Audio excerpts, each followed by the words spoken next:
Hello students. मैं हूं श्वेता। स्वागत है आप सभी का मेरे इस YouTube channel SWT study zone में।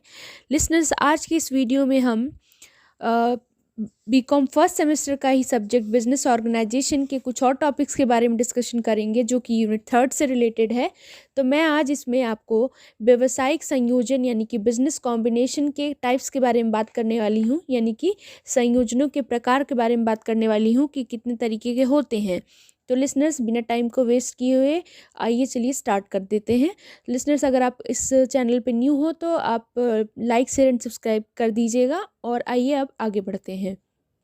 तो जैसा कि हम सब जानते हैं कि व्यावसायिक संयोजन किसे कहते हैं, दो या दो से अधिक संस्थाओं के ऐच्छिक अथवा परस्पर एकीकरण को हम व्यावसायिक संयोजन कहते हैं।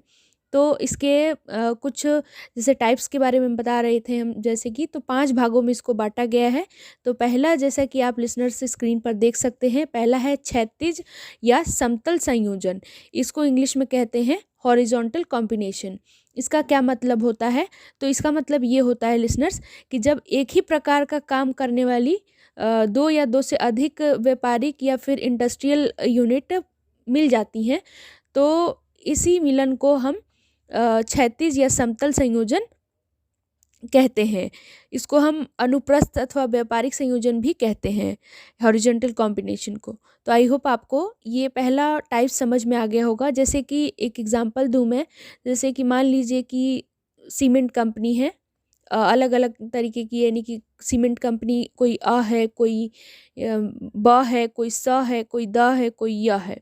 अब ये सब मिलकर के कहाँ जाएंगी?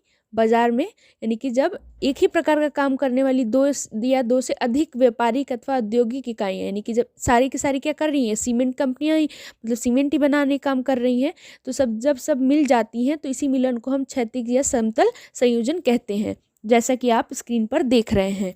नेक्स्ट मैं बात कर लूँ लिसनर्स, तो नेक्स्ट जो आपका टाइप्स है, आई होप आपको पहला वाला समझ में आ गया होगा।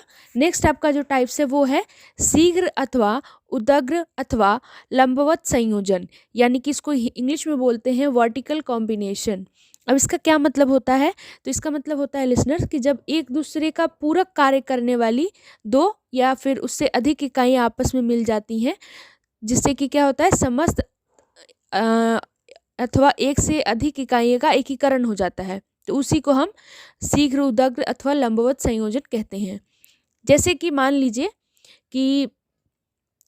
कि जैसे कॉटन होती है, यानी कि जिससे हम कपड़ा बनाते हैं ना, तो कब ऐसी थोड़ी कपड़ा बन जाता है, कॉटन लाए और कपड़ा बन गया, नहीं। पहले हम उसको क्या करते हैं, कपास की खेती करते हैं, यानी कि कॉटन की फार्मिंग करते हैं।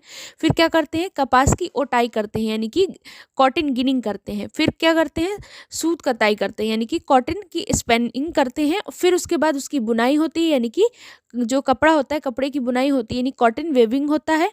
फिर उसकी हम छपाई और रंगाई करते हैं, यानी कि प्रिंटिंग एंड डाइंग करते हैं। फिर उसके बाद कपड़े की बिक्री होती है, यानी कि सेल ऑफ क्लॉथ। फिर उसके बाद कपड़े की बिक्री कहाँ होती है? मार्केट में जाकर के होती है। तो क्या होता है, जब एक दूसरे का पूरक कार्य करने वाली दो या दो से अधिक इकाइयाँ आपस में मिल जाती है, यानी कि सारा के सारे आपस में मिली हुई तो है, जिससे कि क्या होता है, एक से अधिक इकाइयों का एकीकरण हो जाता है एक ही चीज़ को बनाने के लिए। तो उसी को हम वर्टिकल कॉम्बिनेशन में कह सकते हैं कि जैसे ऊपर से नीचे तक ये चीज़ें चली आ रही हैं, जैसे कि आप स्क्रीन पर देख सकते हैं। लिसनर्स, आई होप आपको ये दूसरा कॉम्बिनेशन भी समझ में आ गया होगा। तीसरे की बात करती हूँ मैं। तीसरा, जैसे कि हम सब जानते हैं कि तीसरा है पार्श्व संयोजन। इसको इंग्लिश में कहते हैं लेटरल और एलाइड कॉम्बिनेशन।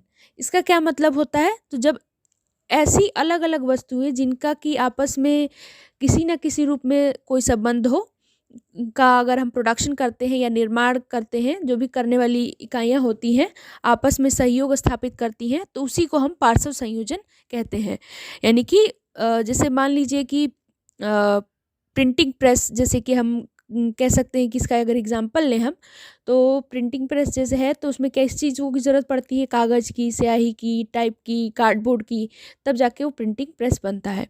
तो इसका कहने का मतलब ये है कि अलग अलग वस्तुएं हैं जिनको हम किसी ना किसी रूप में मतलब संबंध है, यानी स्याही कागज़ पे स्याही से तो लिखेंगे और उसका फिर प्रोडक्शन करते हैं या फिर निर्माण करते हैं। तो जब सब आपस में मिल करके सहयोग करती हैं, तो उसी को हम पार्श्व संयोजन कहते हैं।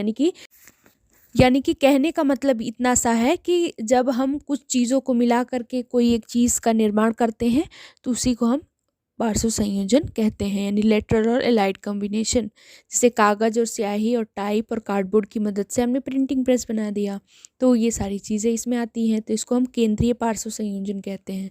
आई होप आपको ये क्लियर हो गया होगा। नेक्स्ट बात कर ले नेक्स्ट इसके टाइप्स की, तो चौथा है इसका वृत्तीय या चक्रित संयोजन अथवा मिश्रित संयोजन, यानी कि इसका ये नाम है, इसको इंग्लिश में कहते हैं सर्कुलर कॉम्बिनेशन और मिक्स्ड कॉम्बिनेशन। तो जैसा कि आप इसकी मीनिंग में नाम में ही देख सकते हैं, इस प्रकार का जो संयोजन को हम मिश्रित यानी कि मिक्स्ड अथवा कॉम्प्लीमेंट्री यानी कि पूरक संयोजन भी कहते हैं। इसमें जब परस्पर भिन्न प्रकृति के व्यवसाय अथवा भिन्न वस्तुओं के प्रोडक्शन में स्वतंत्र रूप से जब दो या दो से अधिक यूनिट एक ही प्रबंध या कंट्रोल अथवा स्वामित्व के अंतर्गत आपस में मिल जाती हैं, तो उनका ये जो मिलन होता है उसी को हम सर्कुलर कॉम्बिनेशन या मिक्स्ड कॉम्बिनेशन कहते हैं। तो आई होप आपको ये भी क्लियर हो गया होगा। नेक्स्ट है आपका पांचवा, यानी कि विकर्णीय संयोजन या कर्ण संयोजन। इसको इंग्लिश में कहते हैं डायगोनल कॉम्बिनेशन। इसका क्या मतलब होता है, तो अगर इसका मतलब ये होता है लिसनर्स कि यदि किसी मेन जैसे कह सकते हैं कि मुख्य उद्योग के साथ सही सहायक उद्योग भी मिल जाते हैं, तो ऐसे संयोजन को हम क्या कहते हैं, डायगोनल कॉम्बिनेशन कहते हैं। जैसे कि मान लीजिए लौह एवं इस्पात उद्योग के साथ कौन मिल गया, मरम्मत उद्योग मिल गया, तो इसी को हम संयोजन मतलब डायगोनल कॉम्बिनेशन कहते हैं। तो आई होप आपको ये क्लियर हो गया होगा लिसनर्स। अगर कुछ नहीं समझ में आया हो तो भी बता दीजिएगा, और इस वीडियो से रिलेटेड कोई भी इशू होता है तो आप मेरे कमेंट सेक्शन में बता सकते हैं। Thank you.